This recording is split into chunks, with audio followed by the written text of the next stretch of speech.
Hi. Hello. Hello, Kristina. Hello, everyone. Hello, everybody. Here we are at Thankful Thursday, and today's topic's gratitude. Which is perfect, isn't it? Thankful Thursday. Thankful Thursday. And Grateful Thursday too. Absolutely. Yeah. May your Thursdays be thankful. Yeah. How long have you been doing gratitude work? Oh, I actually don't know. I have had so the yoga studio that I used to teach at started selling gratitude journals probably about 3 years ago. So probably started a serious daily practice on gratitude at the end of every day about 3 years ago when I brought my first gratitude. It might even be longer than that. Okay. Yeah. So about 3 years, let's say. Cool. Well, I never really had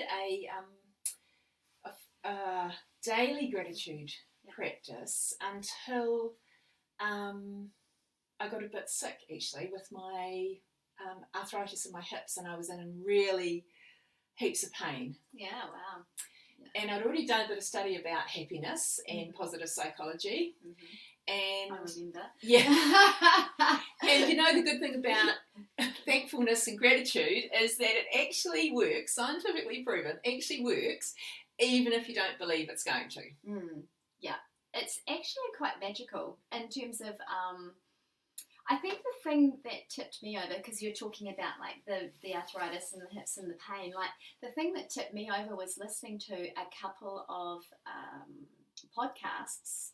And one, I don't even know where it came from. It wasn't a regular podcast that I listened to. And one was a Hay House podcast about these two women, like one woman who'd been in a really serious accident and was bedridden in hospital, and another woman who'd been in the Navy, I think, and raped and attacked by one of her colleagues, pushed off a cliff, left for dead, and anyway, both of them told they would never walk again and all of that stuff. And then basically the practice of gratitude was the practice that pulled them out of their incapacitation, and they became kind of walking, talking miracles. Wow. I know. And the woman, not the Navy woman, but the other woman, was bedridden, completely pain from head to toe, and so she'd wake up in the morning and just say, I'm grateful that I'm awake. I'm grateful my eyelashes don't hurt. I'm grateful that the nurse cared for me overnight. I'm grateful that my mother came to really visit. Digging down into every single little thing she could find. Yeah. Instead of concentrating on the big bits that she'd probably been thinking about, that, oh, my body doesn't work or whatever, she found those little... like digging deep, and even just taking... the thing about it that struck me was that, hello, beautiful pussycat. I'm grateful for the pussycat. It's probably going to sit on somebody's exactly, knee. he gave me that, I'm going to sit on your knee. You're right, it's like, but all of those things that we take for granted, like, you know, I'm awake. Yeah. We're alive today. I'm breathing. Yeah, the sun's shining in the sky, even if it's cloudy. The sun is actually here, and we've got light for the daytime. And yeah. Well, so I did start a gratitude journal, and I did start meditating at the same time. So I'm not sure which worked, but what happened was that I was pretty incapacitated. I was actually on walking sticks and really very sore and unable to move around much.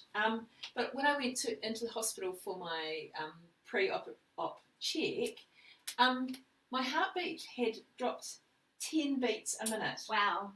So I wasn't moving around, so it wasn't from exercise, it was meditation. I know the cat just... Shall we have him up here? This is Monty, and he's often the yoga cat. Hopefully he'll sit down. Anyway, exciting. The nurse said to me, well, so have you been exercising? And I said, no. I said, I can hardly, walk from one end of the corridor to the other. Wow. So I'd always had a heartbeat of around 72 beats a minute. Wow. And even sitting in the nurse's station getting my heart checked, ready for this pre-op questionnaire and things, which you'd think your heart would be racing, was at 62. Wow, oh my gosh, that's like super fit. I know. Yeah. I know, and that was the only thing I could put it down to, was that I would have been practicing gratitude and I'd been meditating, and I'd really stuck to my guns, and I'd done 90 days of both of them. Wow. I really needed to do the meditation to reduce the pain level, but the gratitude journal as well. So it was pretty exciting. And how did that affect your pain level? Like, so did you keep a record of my pain level is this? Not looking back, I wish I had a... Yeah, because actually when you're in pain, it's really hard to do than just one thing. Yeah. So you know how you can have a conversation with yourself and sort of have that metacognition going on, so you're thinking about your thinking. Yeah. Well, I think with pain, for me anyway, is that you really lose that ability. You're just really just doing the next thing and the next thing and the next thing. So, you know, it's so hard to know what I would have been like without it, but I managed to keep working right until my operation. I managed to keep living my life. All those kind of things. So we kept going for walks. Yeah, we were still walking. We were walking around the park, which is a 7K park. And Audrey would be like, they keep pushing my operation back and my hips, and I was like, your hips seem fine to me, but obviously they weren't. I did have to stop walking on the hills. Yeah, you did. I remember that part. But like, just So, and that's the. A friend said to me it was good actually because I took my own advice because I had been saying about how gratitude was such a great thing, and that's the other thing you sort of say to yourself, well actually, I've been saying this is a great thing, so let's do it for myself. Yeah. And I mean there was another time that I used gratitude as well. In Christchurch we've had quite a few. Yeah, quite a few bad things go on. So some of them have been natural, like the earthquakes, but also reasonably recently we had a terrible shooting, and 52 people were killed at a mosque during a Friday prayer session, which is just, even saying it seems so unbelievable for New Zealand, doesn't it? It's just hard to really even imagine that it did really happen. Yeah, it's horrific. And even though I didn't know anybody, and it wasn't me, and I didn't even see anybody with guns. I didn't see the police. Our police aren't armed, so we don't see guns around. But after about 3 or 4 weeks after that happened, I just felt really down and low. So again, took my own advice. Decided that gratitude, exercise, gratitude, exercise, and then I went back to meditating as well. And I thought, I'll give myself a month, and in that time I did notice, because I knew how poorly I felt at the beginning, but I gave myself a month of doing that every day. Exercise was including going to the gym and yoga and walking. And yes, certainly after a month I felt much better, because I knew that if I didn't go, I would have had to go to the doctor and have some medication, because it was just my brain wasn't working properly. So it's just such a wonderful thing, gratitude. Yeah, it is, because I think like that it's the counterbalance to complaining, or it's the counterbalance to seeing what's wrong in life and what's not working. When you're being grateful, you're appreciating what's right in life, or even like looking for the silver lining. And I think and it's not real, like I know that there's the whole positive psychology where we might be trying to, pretend everything's okay when it's not. And I think that that's not it at all.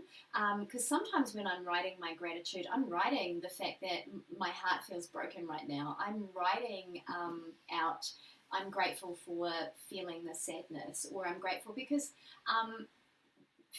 there's this, labeling of emotion, which is it's good or it's bad. Yeah. Whereas it's actually all just neutral. It's emotion. Us humans have made sadness or grief or whatever it might be bad. Yeah. And happiness and joy and peace and love good. And obviously you want to, I think because of the gratitude practice, my baseline is way higher. Like I'm living in a much more vitalized, energetic, happy state. But I still have sadness. Oh, yeah. And I'm grateful for that sadness, because without the sadness, I can't have the joy. And we need to be able to fully embody both everything. Because I'm human. That's right. Right. There's going to be days when people annoy you, or you can't find whatever you've lost, or all those things that just happen in a normal day. Yeah, but it's a bit it's sort of like what you put your attention on, isn't it? Because what's the thing they usually say, if you've come across a new type of car, or you've just bought a new car, and so I've got a Kia, and then all of a sudden when you're interested in buying something like that, everybody's got one, and you'll notice them all the time. Well, obviously there wasn't just this huge outpouring of Kia cars on the road. They were all there all the time, but it was what you were noticing. And so that although you're feeling sad, you do have the opportunity, because you're noticing the good things as well, or the things that make you feel happy, or the things that are positive in your life. You'll notice those more because you're looking for them. And I guess it's a process of retraining the brain too. So it's like in terms of allowing that emotion of sadness or disappointment or whatever it might be to take over and get stuck. How many of us have met people who had a bad situation?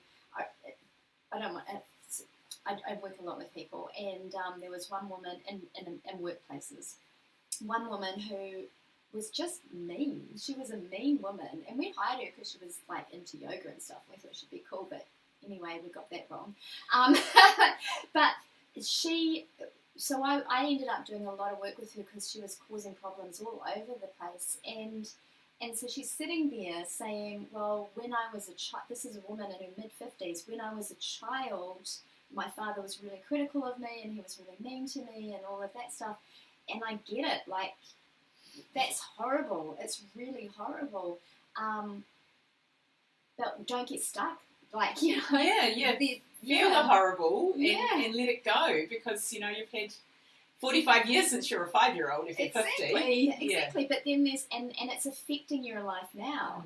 And that choice of, like, something that might have happened 3 weeks ago that I'm still sitting in and angry about, like, if I actually just say, yeah, that hurt, it wasn't cool, these are all the things that I'm still grateful in my life for, right? And that's the power of that counterbalance, right? Where 50 years on, I'm not going to be making everyone else pay for that incident that happened, or that series of incidents that happened, because I've trained my brain to balance out my tendency to wallow. Not wallow is maybe the wrong word, but to hold on to it, because emotions are to feel. You feel your emotions, so the idea is to let them be felt, but flow through you, not to be stuck. So sometimes the idea of going, oh, I'm not going to cry now, or whatever, and you kind of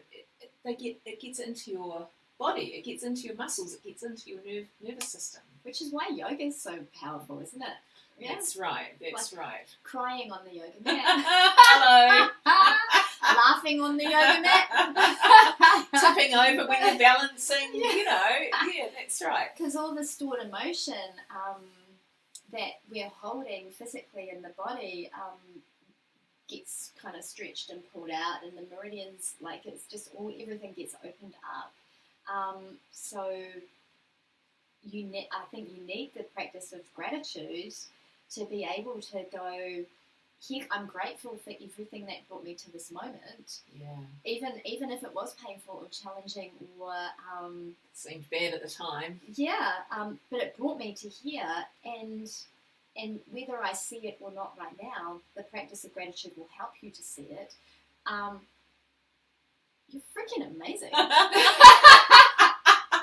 Yeah, absolutely. And so many people that I work with are just gorgeous and amazing, and they're not seeing that, right? But the practice of gratitude, it's like, take away all of the complaining, all this, the seeing what's not right and what's not good and what's beautiful, and just anchor in on all the beauty, right? Yeah. Which is really where we are so thrilled with our work at the moment, because we're talking about using yoga to transform, because we've transformed our lives with it. Yeah. And we are so grateful for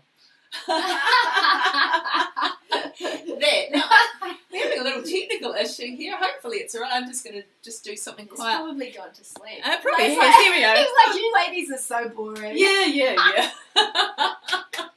Yeah, as you can tell, we're yoga teachers, not that good on the technology yet. Yeah, we're not professional film things. But and it also flows through the family. Yeah. As in terms of when we do our work to practice more gratitude, we show up differently for the people in our lives.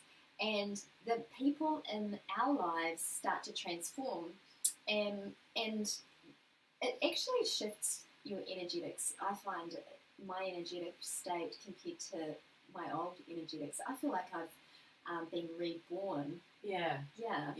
I certainly feel like, the age thing, people say a number and you think, oh yeah, well, okay, I might be that number, so nearly 60, but actually I don't feel like that. And No. It doesn't, my energy level doesn't feel like that. I'm not ready to retire. I'm launching out into something new. Exactly. High five. Absolutely. Yeah. Just one thing I was thinking about when you, a while back, you said it was sort of like magic. Well, that's the, now I'm not going to get her name right. Is it Rhonda Byrne? Yeah. So you might have read some of her, oh, there we are, got some lights going on as well. Aren't we good? So she wrote the book The Secret. Yeah. Some of you might have read that one. Well, she's also had one out recently called The Magic, which is all about gratitude, and basically it's a 28-day challenge. Now, probably because I'm a bit more of a practical person, I did think, oh, magic is sort of a little bit out there, but woo-woo for me. But 28 days of the magic has just been perfect, and really it's just remembering to say thank you. And also every day it's a different challenge. You get a rock to hold on to each night before you go to bed, to think of the thing you're most grateful for before you go to bed. Yeah, wow. The gratitude challenges always have a because in them, so it's really deepening the practice that I had anyway. So, I'm happy and grateful for my friend Kristina because we do some exciting things together, and that because really just digs down into a little bit more of your thankfulness. Yeah. And having done 28 days and 10 thank yous with 10 gratitude sentences each day, that's 280 over the last month. Nice. It's cool. You're amazing. So, and that's the thing, is to pick up some challenges of something that, like I said, the magic just didn't really ring so well for me, but it was a challenge, and some other people that I was friendly with had said that they were going to do it, so yeah, there we go. And I think it is about willingness to step into countering and balancing the tendency to complain, or the tendency to see the negative, because the human brain has a negativity bias, right? Absolutely. It's programmed to keep us alive, and so we will remember bad stuff way more than good stuff. And in an organisational context, what that means is that you have to, say, even in relationships, this is when, so one of my, I'm separated from the father of my children, and so I was like, oh gosh, I'm really crap at relationships. I'm going to now read 20 books to become the world expert on relationships. But obviously you become an expert through practical experience, because reading gave me some good knowledge, but not anyway.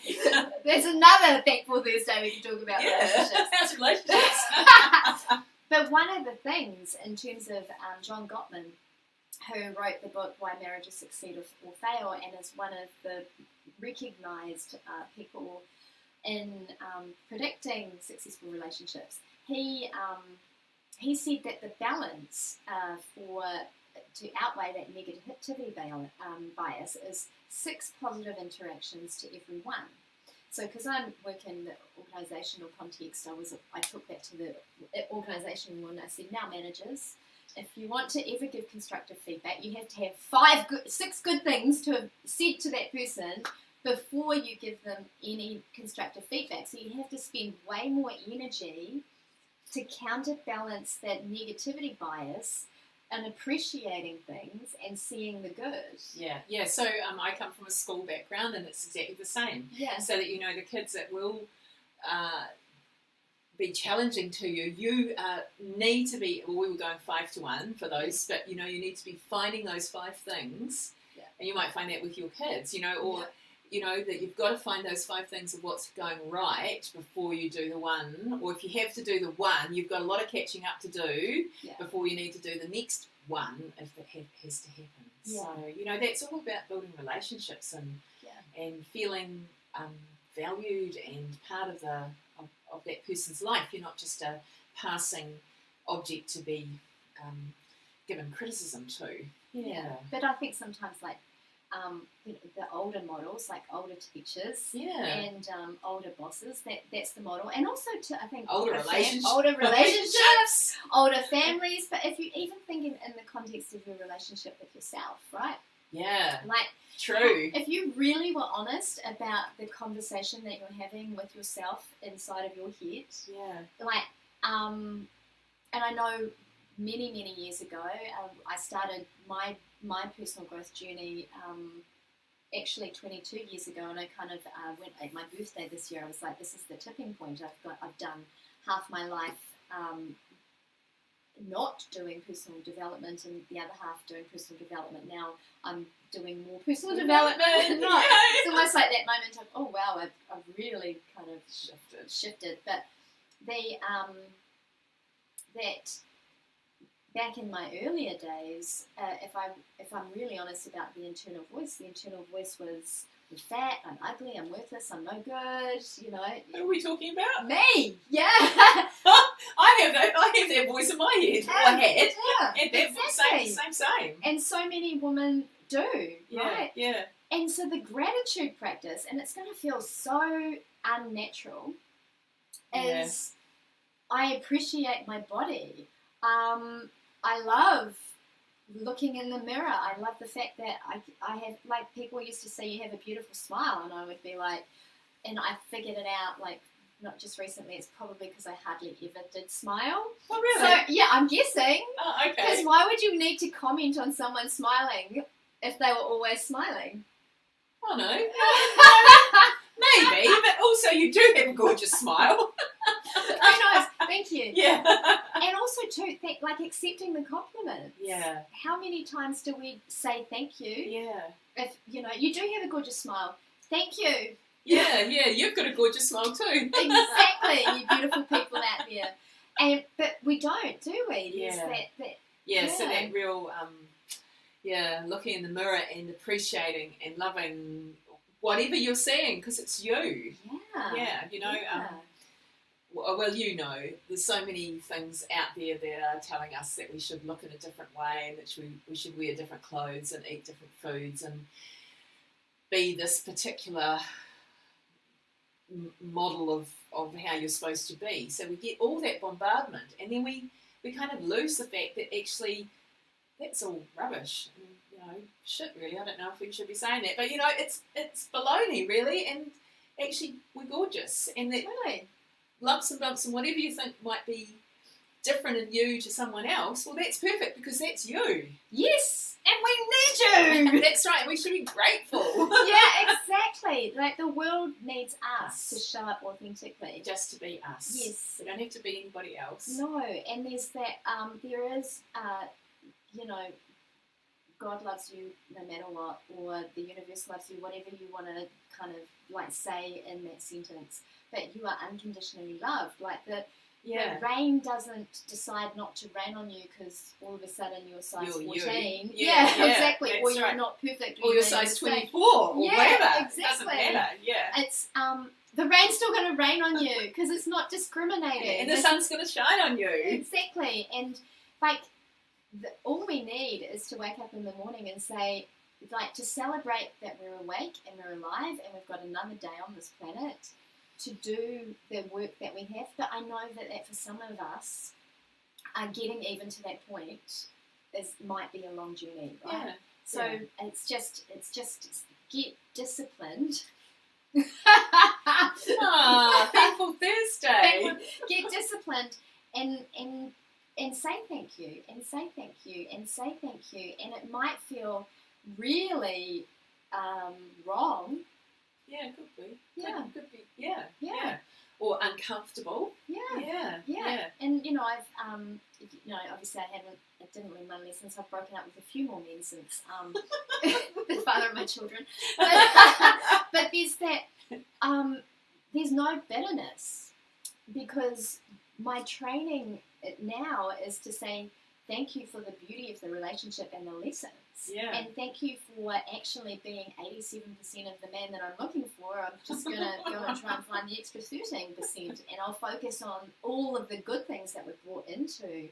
And that focusing on the good and appreciating the good and inviting that good in and counting the blessings means that that's the ultimate energy of receptivity.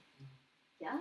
Yeah. Because normally you say thank you because someone's just given you a gift. Yeah. Whether it's a compliment or, I don't know, a sandwich, a cup of tea, a kiss. Yeah. Yeah. That's right. You've just received something, and it's just acknowledging the abundance that is actually flowing to you. Thank you, I'm breathing. Yeah. Yeah, that's right. I'm alive to experience this moment. Yeah. Just so I did find the love of my life, and when we got married, Steve did invited some of his exes to the wedding, and people, which was lovely. I'd met them, and they'd been become friends. But we both felt like if we hadn't had those relationships with those people, we wouldn't have met each other. We wouldn't have been here, 8 years ago or something. Yeah, I was thinking about that this morning. 7 years, maybe 8 years next year. Yeah. We wouldn't have been standing together to get married unless we'd done all those things at the time. The breakups are terrible. Well, they can be. If you really feel like somebody's left you, there's nothing good about yourself, but we were able to get past those things and say, if we hadn't done every single thing in the order that we'd done it, A, we never would have met, because that's another story, but B, we would never have been getting married to each other right then and there. So, gratefulness and gratitude, it's just, it is just magical in your life. It totally is. It is, and it's free. like sunshine and rain. Exactly, like sunshine, rain, and water, depending on where you live. Yeah. It's free. Yeah. And if it's the one thing that is going to anchor you in a better state of being mentally and physically, and the only thing it costs you is the 5 minutes it takes to write down your 10 gratitudes at the end of the day, why wouldn't you? Yeah. And even if you want to just start with 3. Yeah. 3 good things. Yeah, exactly. Yeah. Well, thank you. And thank you, guys. We'd love to hear from you. Please leave us some comments. Get in touch. Check us out on other platforms. We're on Facebook and Insta and things too. So let us know if there's anything else you'd like us to discuss, or who else you'd like us to interview, because we can organise that.